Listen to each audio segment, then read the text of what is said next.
حضرت ہود علیہ السلام۔ بسم اللہ الرحمن الرحیم۔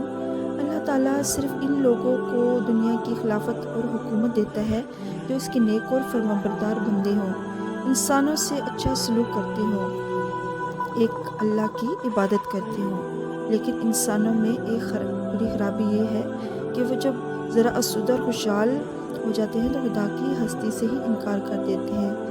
جب ان کے گناہ حد سے بڑھ جاتے ہیں اور خدا کے باغی ہو جاتے ہیں تو اللہ تعالیٰ ان سے نہ صرف حکومت چھین لیتا ہے بلکہ خدا کا بڑا عذاب بھی انہیں تباہ و برباد کر دیتا ہے۔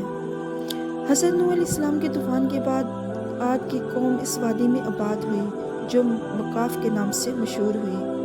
اللہ نے ان لوگوں کو ہر قسم کی آسائش اور راحت دے رکھی تھی۔ یہ بڑے قد آور اور جوان تھے، بڑی بڑی خوبصورت اور شاندار عمارتیں بناتے تھے، کھیتی باڑی میں ماہر تھے۔ یہ قوم حضرت عیسیٰ علیہ السلام سے کوئی 2000 پہلے بڑی شان و شوکت سے اس علاقے میں زندگی بسر کرتی تھی۔ عیش و عشرت کی زندگی نے انہیں خدا سے باغی کر دیا۔ بتوں کو پوجنے لگے، وہ خود ہی بت بناتے، ان کی پوجا کرتے اور ان سے مرادیں مانگتے۔ اللہ تعالیٰ ہمیشہ اپنی مخلوق کی بھلائی چاہتا ہے، اس لیے جب کوئی قوم سرکش ہوئی اللہ نے وہاں اپنا نبی بھیج دیا۔ چنانچہ قوم عاد کی طرف حضرت ہود علیہ السلام کو نبی بنا کر بھیج دیا گیا اور حکم دیا کہ ان بگڑے ہوئے لوگوں کو نیکی اور سچائی کی طرف بلاؤ تاکہ یہ اس خدا کی عبادت کرے جس نے ان کو پیدا کیا اور انہیں اس قدر نعمتیں بخشی۔ حضرت ہود علیہ السلام نے قوم سے کہا کہ میں تم میں سے ہوں، تمہارا دوست ہوں، دشمن نہیں۔ تم جانتے ہو کہ حضرت نوح علیہ السلام کی قوم نے خدا کے حکم کی نافرمانی کی تو خدا کا عذاب سیلاب کی صورت میں آ گیا اور سب کچھ تباہ و برباد ہو گیا۔ میں تم کو ایک اچھے اور سیدھے راستے پر لانے کے لیے کہتا ہوں تو میں اس کا تم سے کوئی معاوضہ یا بدلہ نہیں مانگتا۔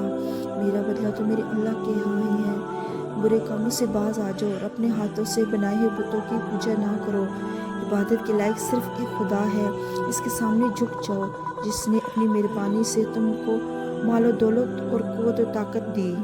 ان لوگوں نے جب حضرت ہود علیہ السلام کی باتیں سنی تو کہنے لگے، یہ عجیب بات ہے کہ ہم میں سے ہی ایک آدمی ہم کو ایسے نئے راستے پر لگا رہا ہے جو ہمارے ماں باپ کے راستے سے الگ ہے۔ کیا تم ہی ہم سب میں ایسے تھے جسے خدا پیغمبر بناتا؟ اگر خدا کو کوئی نبی بھیجنا ہوتا تو آسمان سے کوئی فرشتہ اتار دیتا، اور پھر یہ کیسے ہو سکتا ہے کہ جن بتوں کو ہمارے ماں باپ پوجتے چلے آئے ہیں تمہارے کہنے سے ہم ان کی پوجا چھوڑ دیں گے؟ یہ بتاؤ تم کس طرح اپنے آپ کو اللہ کا پیغمبر بتاتے ہو؟ اگر تمہارے پاس اس کا کچھ ثبوت ہے تو ہم کو بتاؤ۔ معلوم تو یوں ہوتا ہے کہ ہمارے ان خداؤں نے تجھ کو سدائی اور دیوانہ بنا دیا ہے۔ حضرت ہود علیہ السلام نے قوم میں عاد سے کہا، اے اللہ گواہ رہو، میں اس شرک سے بیزار ہوں۔ میں تو اس خدا کو مانتا ہوں اور اس کی عبادت کرتا ہوں جو ساری دنیا کا پیدا کرنے والا ہے، جو کسی بے گناہ کو نہیں پکڑتا، ہمیشہ انصاف سے کام لیتا ہے۔ تم لوگ اگر اللہ کی راہ پر نہ آئے تو اس کی ذمہ داری تم پر ہی ہوگی، اور پھر یہ بھی یاد رکھو اللہ نے اپنے باغیوں پر اپنا عذاب بھیجا کرتا ہے۔ اللہ کے نزدیک یہ کوئی مشکل کام نہیں ہے، وہ تم کو مٹا دے اور تمہاری جگہ کسی اور قوم کو لے آئے اور تم اللہ کا کچھ نہ بگاڑ سکو گے۔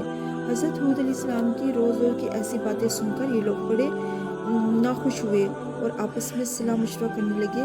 آخر ایک دن وہ حضرت ہود سے کہنے لگے، تو روز روز ہمیں اپنے رب کے عذاب سے ڈراتا رہتا ہے، جا اپنے رب سے کہہ کہ اگر وہ ہم پر کوئی عذاب لا سکتا ہے تو اس میں ہرگز دیر نہ کریں، دیکھیں تو تیرا خدا کیا کرتا ہے۔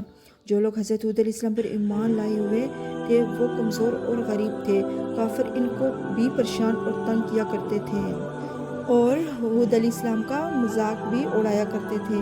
اللہ نے جب دیکھا کہ ان نافرمانوں پر کسی بات کا اثر نہیں ہوتا تو اللہ کی غیرت جوش میں آ گئی۔ یکا یک آسمان پر ایک بادل ظاہر ہوا جس کو دیکھ کر عاد کی قوم بڑی خوش ہوئی۔ کتنا اچھا موسم ہو گیا ہے، بارش ہوگی جس سے ہماری کھیتیاں ہری بھری ہو جائیں گی۔ اللہ تعالیٰ نے حضرت ہود علیہ السلام کو بتا دیا تھا کہ جس بادل کو یہ اپنے لیے رحمت سمجھ رہی ہیں یہ ان کے لیے زحمت بن جائے گا۔ وہ لوگ جو اللہ پر ایمان لے آئے تھے انہیں حضرت ہود علیہ السلام نے اپنے ساتھ لیا اور بستی سے باہر نکل گئے۔ بعد میں اس سہانے بادل نے ایک خوفناک آندھی کی شکل اختیار کر لی۔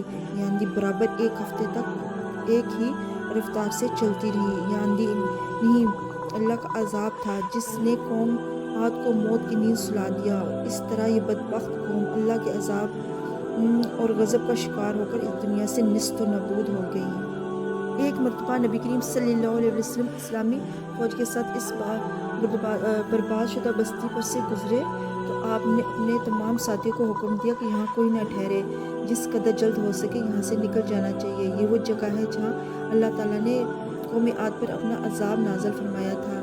حدیث شریف میں لکھا ہے کہ نبی کریم صلی اللہ علیہ وسلم جب کسی آندھی اور طوفان کو دیکھتے تو گھبرا جایا کرتے تھے اور دعا فرمایا کرتے تھے کہ اے اللہ، اگر یہ تیرا کوئی عذاب ہے تو اس کو بنجر اور ویران علاقوں میں لے جا۔ حضور پاک صلی اللہ علیہ وسلم فرمایا کرتے تھے کہ ایسی چیزیں کبھی کبھی خدا کا عذاب کا باعث بھی بن جاتی ہیں۔ وآخر دعوانا ان الحمد للہ۔